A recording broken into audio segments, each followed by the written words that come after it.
and welcome to another episode of the Mission TV show, right here, live in a booth on the showroom floor of the exhibit hall of the 2015 General Conference session here in San Antonio, Texas. It's exciting to be here, and we get to meet a lot of really interesting people.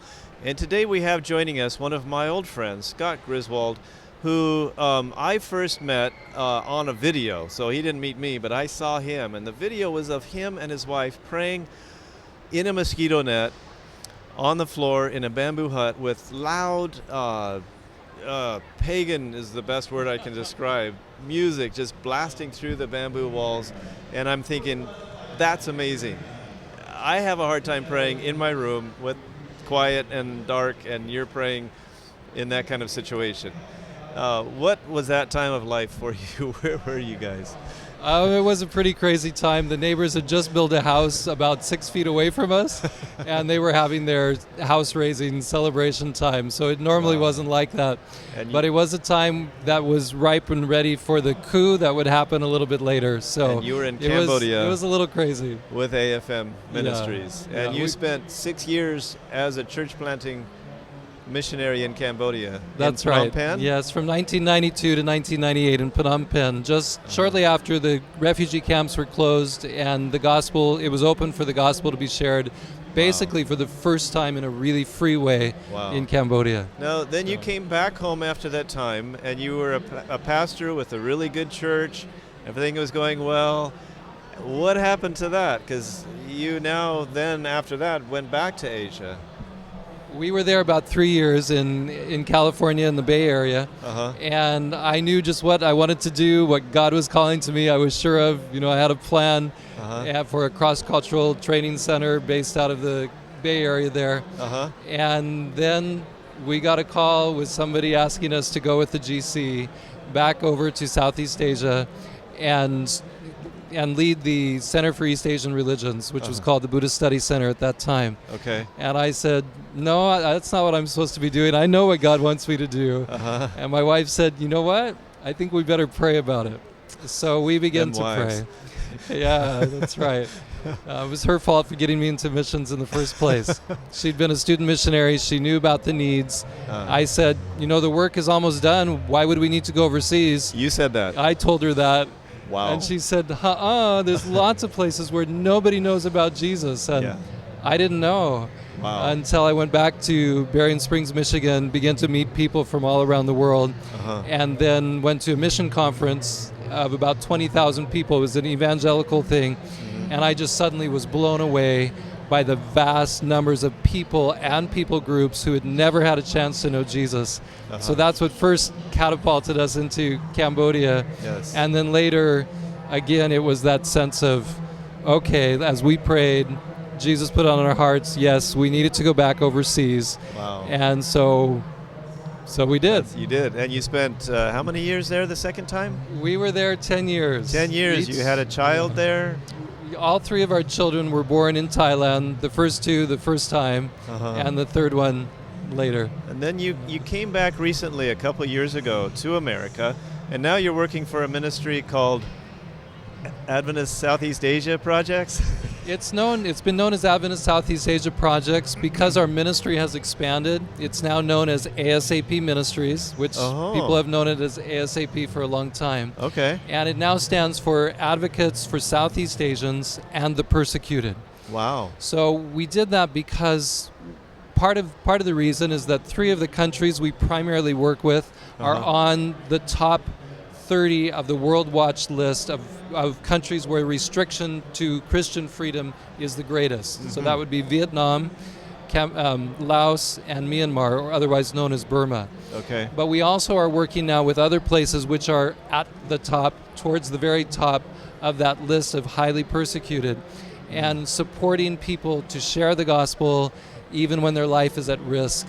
So that's Adventist Southeast Asia Projects now is also advocating for those who are in highly persecuted areas. I see. You can't talk about the countries that you're... We can't specifically say where they are, except for to say that it's life-threatening, and we need prayers, we need the support of those people so that they can share in some of the last frontiers and most difficult frontiers for the gospel. That's fantastic. You know, I have to say right off the bat that ASAP Ministries is very close to my heart, because my first experience was in Southeast Asia was when I was converted, 1996. And I saw the impact that the ASAP supported pastors and Bible workers were having in Cambodia, and seeing that church growth was 98%, dependent or as a result of what ASAP had done in there with Judy Aiken and the book that her mother wrote, The Hunted, the story of the Cambodians that had to flee the killing fields, just blew my mind away. Amazing book, amazing story, and amazing ministry. And I saw, the whole concept that you could support a pastor, full-time pastor, for such a reasonable amount. It's like you were like, ASAP was like all the money that we could gather together in offering would go directly to ASAP. It's like we felt like we had the inside track to a ministry that actually accomplished something with our money. So it's awesome to see you working with ASAP and the growth there, the expansion, the vision. I'm excited to be there. I didn't want to come back to the States. When you've put your heart into learning Thai, learning Cambodian, you want to be where those people are primarily. Yes. And yet, as our parents, we felt we needed to be closer to them at this time in their lives, and our children were ready for college or late high school. We didn't want to just send them on the other side of the world. And so we decided it was time. Yes. And I began to pray, what do you want us doing back there? I want to still be making a significant difference for you, Lord. Yeah. And as we prayed through that, it was ASAP that rose to the surface saying, what God has put on your heart to do, we believe in. And though we don't have the money for it, we'll find it. The Lord will provide it. Uh-huh. And so they rose to the dream that God had put on our hearts. Praise the Lord. So then, what is this dream that you have that they bought into then? Okay, let me come back to that just a moment, because I want to highlight something you said about ASAP that I think is good for people to hear. There's so much wonderful things happening, as you can see just walking through the booths here. Yes. And so each person has to say, Lord, what is it you want me to support? There's just literally hundreds and hundreds that you could be behind. Yes. And so we pour our hearts into prayer and say, Lord, you raise up the laborers that can partner with us, that see the vision similar and that moves their hearts. Yes. But the thing that for me makes me excited to work with ASAP Ministries is that it's a holistic approach in that we are working with medical ministries, literacy teaching, children off the streets and into schools, doing everything we can for the poor, building wells, providing mosquito nets or tents when there's flooding, anything we can do to help people in a physical, tangible way. Yes. But at the same time, we're completely committed to church planting and to sharing the gospel, so that if they're a medical missionary, we train them how to share the gospel. Yes. If they're a church planter, we train them how to do simple remedies and health education. So that's a focus. All the money is channeled through the local mission and churches, so we're not a separate organization. Right. We're asking the leadership, what do you want to do? But at the same time, we try to press and encourage them maybe to enter a new area that they haven't felt they had time, or more specifically money, to go into that new area. So like in Myanmar or Burma, there's 150 people groups in that whole country. Wow. We always hear about the Karen, who were reached through Eric B. Hare's ministry, and the Chin, who are also there, but not so much about the others. Yeah. But they are there. 50 of those groups are completely unreached with the gospel.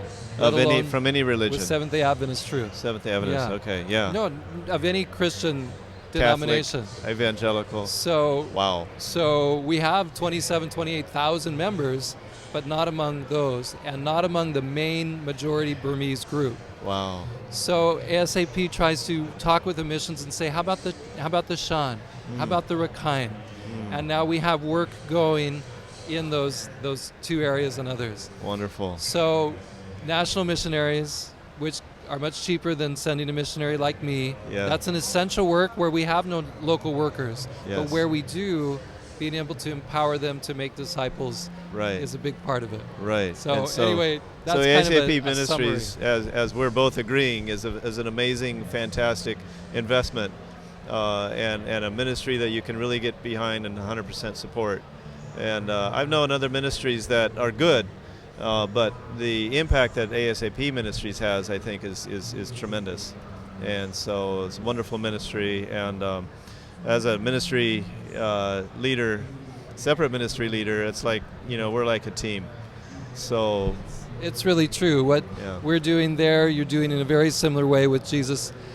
For Asia in India, the similar training up of the laborers, seeking to empower them holistically, asking that the church plants be church planters, and that every person be involved. Right. As a matter of fact, my ministry in a large part is kind of modeled after ASAP, because anyway. So we'll move on.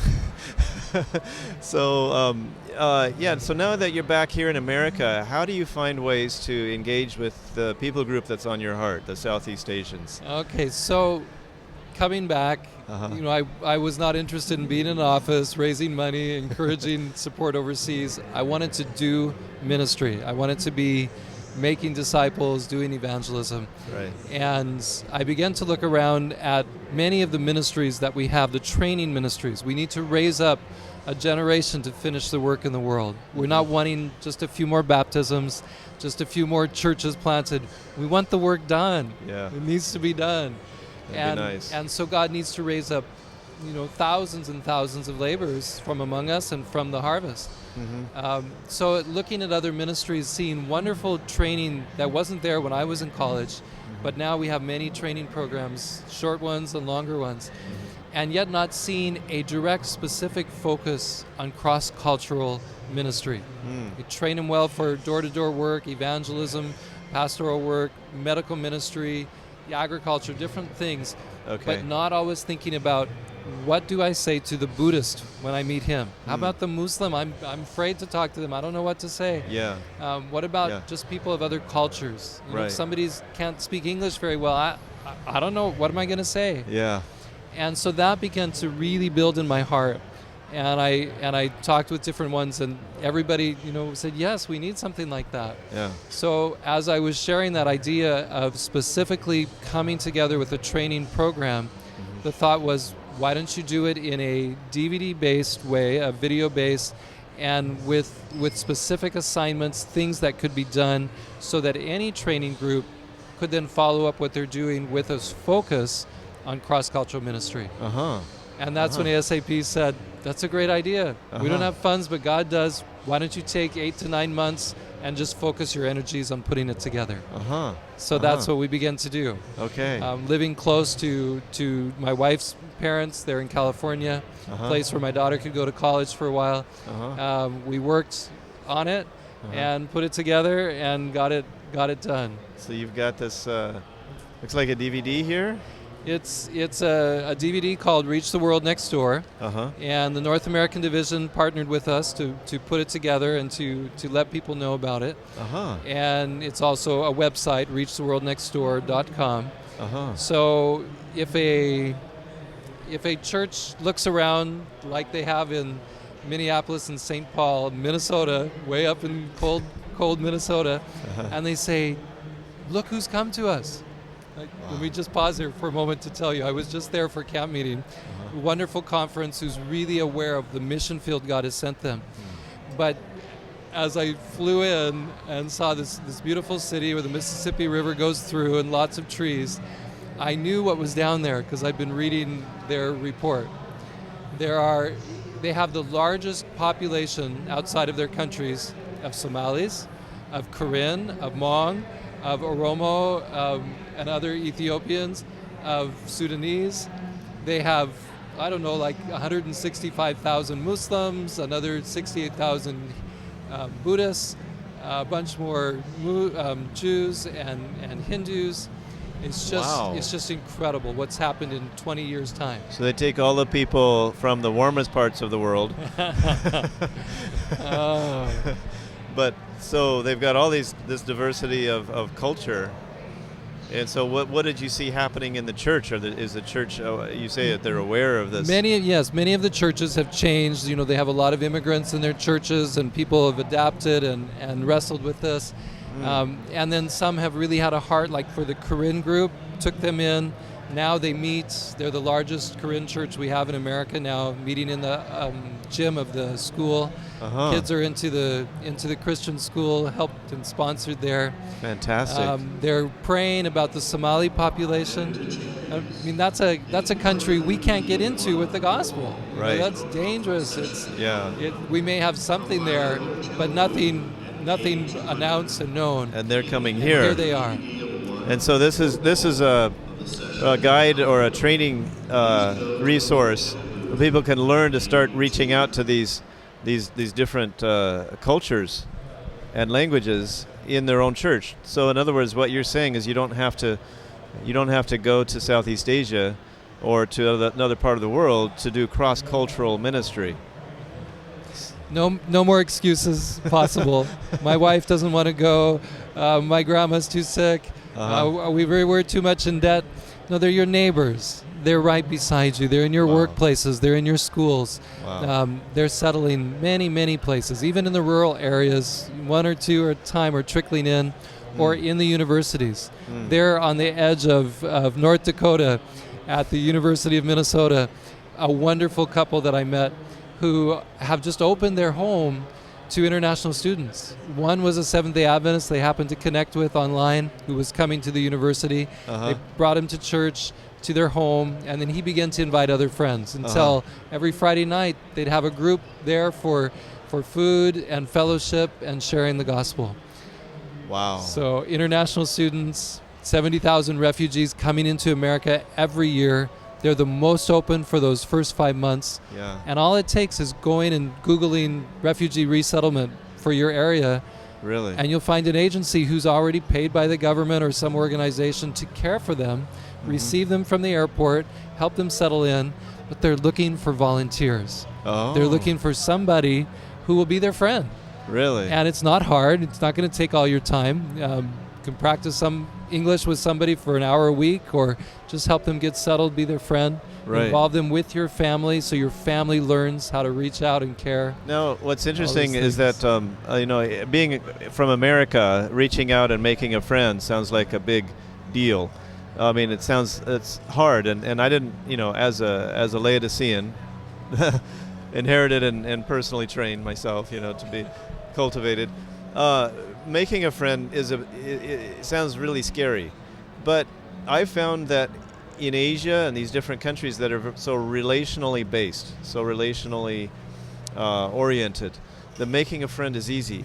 It's actually a blessing, and so they can become the best friends you've ever had. But they don't have to. I mean, but it's not a big deal. It's not hard. And so what you're saying is, this agency, what is the name of the agency and what do you Google for? Refugee Resettlement. Resettlement, and then your area or your city. Like for me, it'd be Refugee Resettlement Chattanooga. And then just find out who they... We have a whole page at Reach the World Next Door. Okay, well, reachtheworldnextdoor.org? .com. Either will take you there. Reach the World. And if you just click on Make International Friends or Find Internationals, you'll find it. It's there. It's simple. So some of the basics of the kit are right on the website. Okay. And to make it simple, on my way here, I stopped to get gas earlier than I wanted to. My wife likes to fill it sooner, and I like to wait till it's the bottom, save time. And I pulled in at her suggestion, and we went in, and there was an Asian man, a young man there, as there are in many gas stations. Yes. And I said, we're just traveling through. Where are you originally from? Sometimes I'll say to people, do you speak another language besides English? Yes. Which makes them feel good that you are taking interest and that you at least recognize they can speak English. Yeah. And he said, I'm from Nepal. And I said, oh, really? That's great. How long have you been here? Oh, about 4 years. Wow. Okay. Are you here alone? Or did you come with family? Just simple questions. Yeah. And he said, well, I just got married 6 months ago. Oh, okay. But she's still over there. And I'm waiting for her and for everything to work out for her and my parents to come. Wow. I said, I bet you miss them. Yeah, I do. And then that's how these friendships start. Sure. It's that simple, and then you can say things like, I've never eaten Nepali food. Could I take you out to eat sometime and you show me what to eat? Oh, I'm vegetarian, awesome. and I love Indian kind of food, but I won't know what to order. Yeah. And there you have it. A friendship has begun. Yeah. Wonderful. Wonderful. That's amazing. So if that was in your community, then you could follow up with that, and so okay. So in this kit, is there a way to kind of like bring this awareness into your church of other cultures? Yes, there's a lot of simple handouts that help you know just what to do, how to Okay. get the church involved, Okay. organize a little small group where you're praying together, where you're looking at the materials, and then where you go out and do it. And it's not hard. It's like, okay, here's some questions you can ask a refugee once you've met them. Or here's, if you want to go to a Buddhist temple and see what they believe so you can start relating to them, that sounds, what would I do there? Yeah. Here's a list of questions that you can ask as you go. So it takes you right through it, and yes, it's nicer to do with your family or with a group instead of just By on your yourself. own. Yeah. But it's really not scary. It's actually so much fun that you mentioned about Laodicean. I was visiting the Rockford, Illinois church, actually their school, which has just been transformed and revitalized by refugee students. Really? And he looked at me and he said, these people now are my best friends. Wow. The refugees, the Korean refugees that have come. Wow. And he said, I feel so passionate about them being in our schools that I think their children should be there even if mine couldn't be. And he was just crying. He said, it has taken our Laodicean church and given us new life and vigor, realizing we have a mission to do. Wow. And I love it. There is a quote by Ellen White in our book Praying for the World Next Door. It's in Evangelism, page 570. And this one is just, it's just what needs to be in our hearts right now. If we are American, if we are Canadian, if we are Australian, if we're pretty much in any city in the world now with a huge migration that's happening. I mean, there's just thousands of refugees and people on the move everywhere now. Yes. So it can all be our mission. It says we should be able to see in the multiplying opportunities to reach many foreigners in America a divinely appointed means. Okay, this is God's plan of rapidly extending the third angel's message into all the nations of earth. Wow. And I'm tired of this world. I'm tired of the suffering, the people that are dying, loved ones that we're losing. I want to see it go rapidly. And she says this is God's plan for the rapid thing.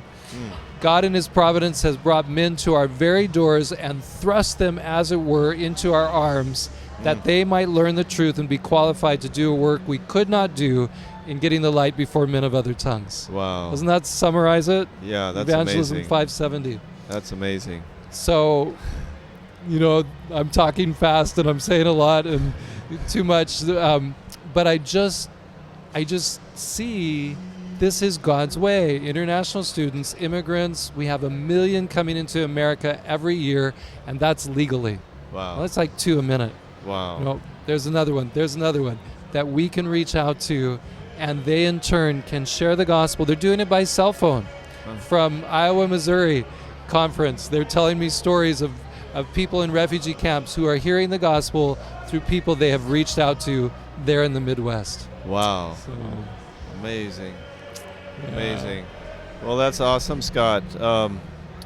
I know that we've got a lot of options here, the ASAP Ministries and then the Reaching the World Next Door. So these two websites, asapministries.org and reachingtheworldnextdoor.org or .com. So there's no reason why everybody can't be part of this. And There's one other website, total of 3. okay. And people can find them from any of the sites. Okay. But it's something that we've been praying about for like 15 years, and we now have it, and it's very effective. When I was at one time at a GYC conference, and we were going out door to door, one of the young people came back on the bus, and they said, "I met a Vietnamese," and they said, "No speak English," and I didn't know what to do, and so I just had to walk away. They felt so bad. They wanted something they could share with them.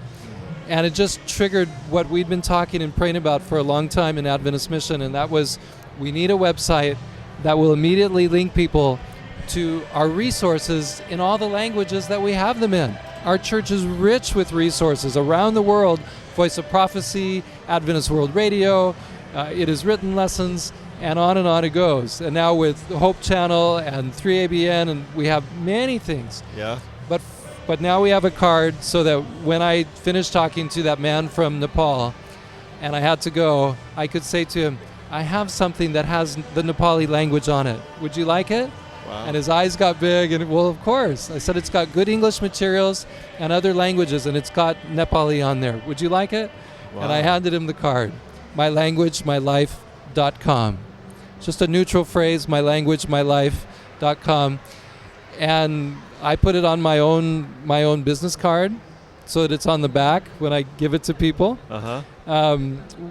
Simple Updates is helping us make the site more user-friendly so that if your computer is based in Japanese and you log on to mylanguagemylife.com, immediately the Japanese page comes up. Oh. And at the GC session, people are helping us right now to translate that one front page, the landing page, so that the first thing they see is in their language. Nice. And then when they click on it, it's a video with somebody preaching in their language, or it's the Jesus video, or it's AWR in their specific dialect. So this is something any of us can do. We can just pass on a card. Simple Updates has put promise cards on it so that that's there. Awesome. So I'm excited. I give it out on a flight to probably 20 nationalities on my trip to Asia and back. And wow, that's awesome. It's a thrill to know that we have a message that is so beautiful. The Three Angels messages are perfectly designed for Buddhists, Hindus, Muslims, Jews, secular people, that if we will look at the special part that connects with what they already believe, and then be ready to share what they are missing through stories and through the Word of God, that we will find open doors everywhere we turn. Amen. It's a thrill. Amen. Thank you, Scott, so much for giving us a passion, sharing your passion for these people with us. And I know that there's millions out there that still don't know, and a lot of times here in America we don't feel like we can go over there, but our hearts are there. And so this is an opportunity that is beautiful, and it's a little bit late in coming. I think we should have been doing this all along. So I'm thankful for your filling that niche. But it's not a niche, it's a big picture, and this is really exciting. But now you may be wondering what this little tiger is doing on our television set here. Scott, what in the world is this for? This little guy I just met the other day, and he is absolutely precious and adorable, but the most important thing about him is what's in his pocket. In his pocket there is a Mega Voice, which is a special recording device that's solar powered, solar charged, and has on it whatever we put on it. And in Cambodia, these are already being used. We've been using them, especially in Vietnam. But other organizations have been using them to help children who have been molested or trafficked. And so they get the stuffed animal and the little baby, and the little tiger, and they just hold it close, and their family gathers around and listens to the gospel message. Wow. So we are going to be raising funds for these, $22 a piece, which includes this little That's amazing. thing, and we'll be placing them in the hands of children who need them. That's fantastic. So coming up soon, there's going to be more about this. My wife Julie is working on a project to help have a curriculum for children to keep them out of abuse and to help them if they have gone through it. Yeah, that's awesome. Look forward to hearing more about that. We'll be seeing Scott. I mean, if you watch missiontv.com continually, you'll see Scott quite a bit. We have him on every day. I think weekly you do a new video cast, new show, and so we put them on as frequently as we can. So keep in touch. Again, this website is mylanguagemylife.com. The other website is reachtheworldnextdoor.org or .com, and then the parent ministry to all this is asapministries.org. So there's a lot of opportunities to go or send or or just be the person right there, right in your own hometown, and see if there's some opportunity to share the gospel with a foreign person, and that cross-cultural exercise is a huge blessing. I think God actually put multiple cultures together, or provided multiple cultures so that we could. It's kind of like a variety of food, If we all had to eat granola's great, but if we had to eat it 3 meals a day, you get a little bit bored. But God has brought different cultures to increase our enjoyment of life, to look at life through different eyes, different perspectives, and also to help us in our own hearts to kind of differentiate between what's culture and what's the gospel. And so it enhances our own experience with Christ and with reading the Bible. And so I encourage you to get involved. Again, these 3 websites, we have them up on the screen. And Scott, I want to thank you for being with us, and just ask for God's blessings upon you and your family and your ministry, and blessings upon our viewers. And bless you guys. And until we meet again, you can hear the singing in the background here. We're live right here on the floor of the GC. We're probably not airing live, but we're recording live. We're in a booth here at the exhibit hall at the General Conference in San Antonio. God bless until we meet again. Thank you.